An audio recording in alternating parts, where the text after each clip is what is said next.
Hi, so here we go again. At tayo ay mag-renovate. I-maximize natin tong part na to. And dahil, eto guys, so ang dami na nating ampalaya kasi kailangan nating i-prepare yan. And lalagyan natin ng balag or ng trellis. So, niisip kong ilagyan ng balag dito para dito sa ating ampalaya. So, wait lang. Ang plano pa nating isa dito guys is kukunin na natin tong carrots. Tapos, ito try kong i-replant itong ating kale. Ayan. So,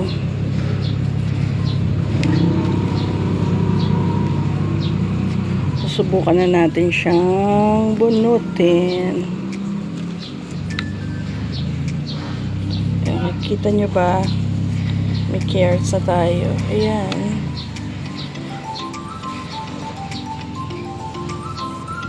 Yun. Pakita ko sa inyo mamaya. Guys, huhugutin na natin itong ating carrots. Ayan. Ito na yung ating baby carrots. Kalam. Nagsabit-sabit na yung ating ano eh. Try ko ding i-replant kung hindi pa. Kasi nag-aano na sila eh. Nag-compete na sila dito sa ano. Dahil nagsama yung ugat ng carrots at saka ng kale. Tingnan ko kung marireplant ko yung carrot natin. Ayan. Pero pwede na guys. Ayan o. Ito na yung carrots natin. Yehey! Meron tayong baby carrot. Tingnan natin tong isa. Ito yung may flower guys. Ayan. May flower pa siya. Ay, ito mukhang wala. Mukhang wala siya, guys. Ito yung isa, guys. Wala. Hindi siya ayan, napakaliit. Ayan, para makahinga yung ating kale. Kaya natin tinanggal yung carrots.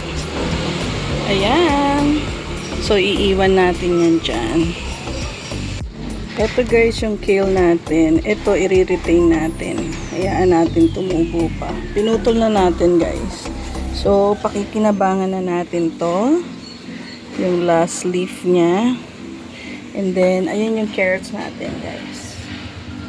Yan. Baby carrots natin. Ayan. Na-transfer na natin siya.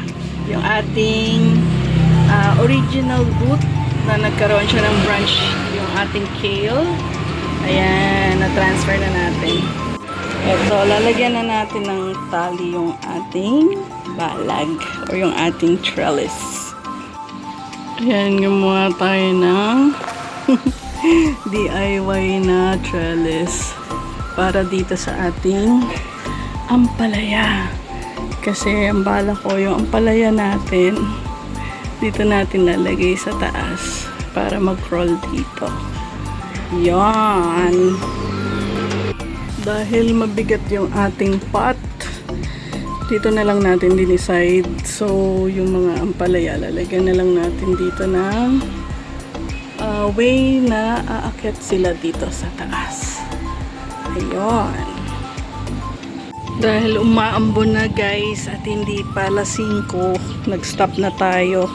Ayusin sana natin to ngayon eh. Kaya so umaambon, baka magkasakit tayo. Pero, ito yung ating side garden. Ayan, hindi pa rin natin maasikaso. Pero yung papaya natin, going strong. So, yan. And, ayan. Meron na namang flowers. Yan. Na malapit na uling bumukas. So, punta tayo sa may mini garden sa garage. Eto guys, wala naman tayong ginalaw dito.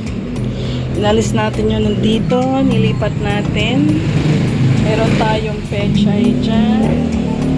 At saka dito mga sunflower. Ito vacant.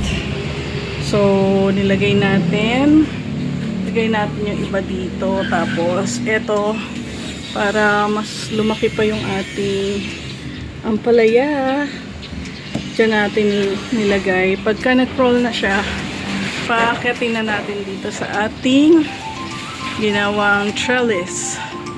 Ayan. So, na-transfer na natin yung iba nating plants. Ayan. Ito pa yung iba.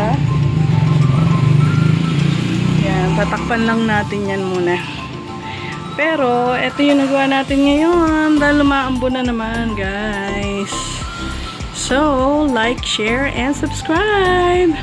Dito lang sa My Hope Vlog Planting Adventure sa ating mini garden. Bye!